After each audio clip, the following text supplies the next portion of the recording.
Été 1962, Abdelali Sadaoui est âgé d'à peine 2 ans quand il arrive à la gare d'Amiens depuis l'Algérie. On a quitté l'Algérie pour sauver notre vie, tout simplement, puisque mon père a été assassiné après les accords d'Évian en 1962. Et donc ma mère était seule, donc, a pris ses enfants sous le bras. C'est dans la citadelle de Doulan qu'il vit ses premières années. 1000 familles de harkis rapatriées d'Algérie y vivent, enfermées, sans eau ni électricité. Le premier souvenir qui me vient à la tête, c'est le froid. Nous étions démunis au niveau vestimentaire, alimentaire.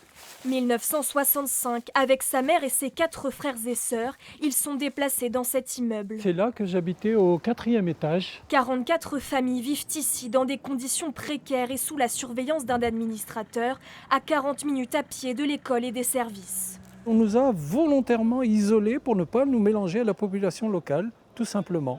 Donc il n'y avait aucune habitation, on était en pleine forêt. Abdelali Sadaoui veut transmettre ses parcours de famille de harkis de la Somme. Avec plusieurs d'entre eux, ils se rassemblent tous les 6 mois. On veut simplement qu'on nous dise qu'on est bien des citoyens français. Depuis 2022, une loi reconnaît les harkis et répare les préjudices subis.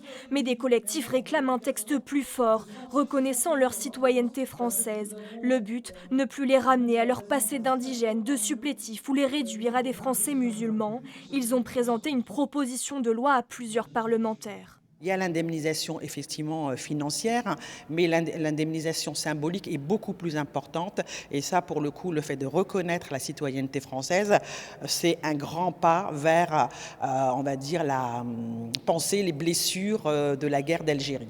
Plusieurs élus étudient actuellement la possibilité d'une telle loi.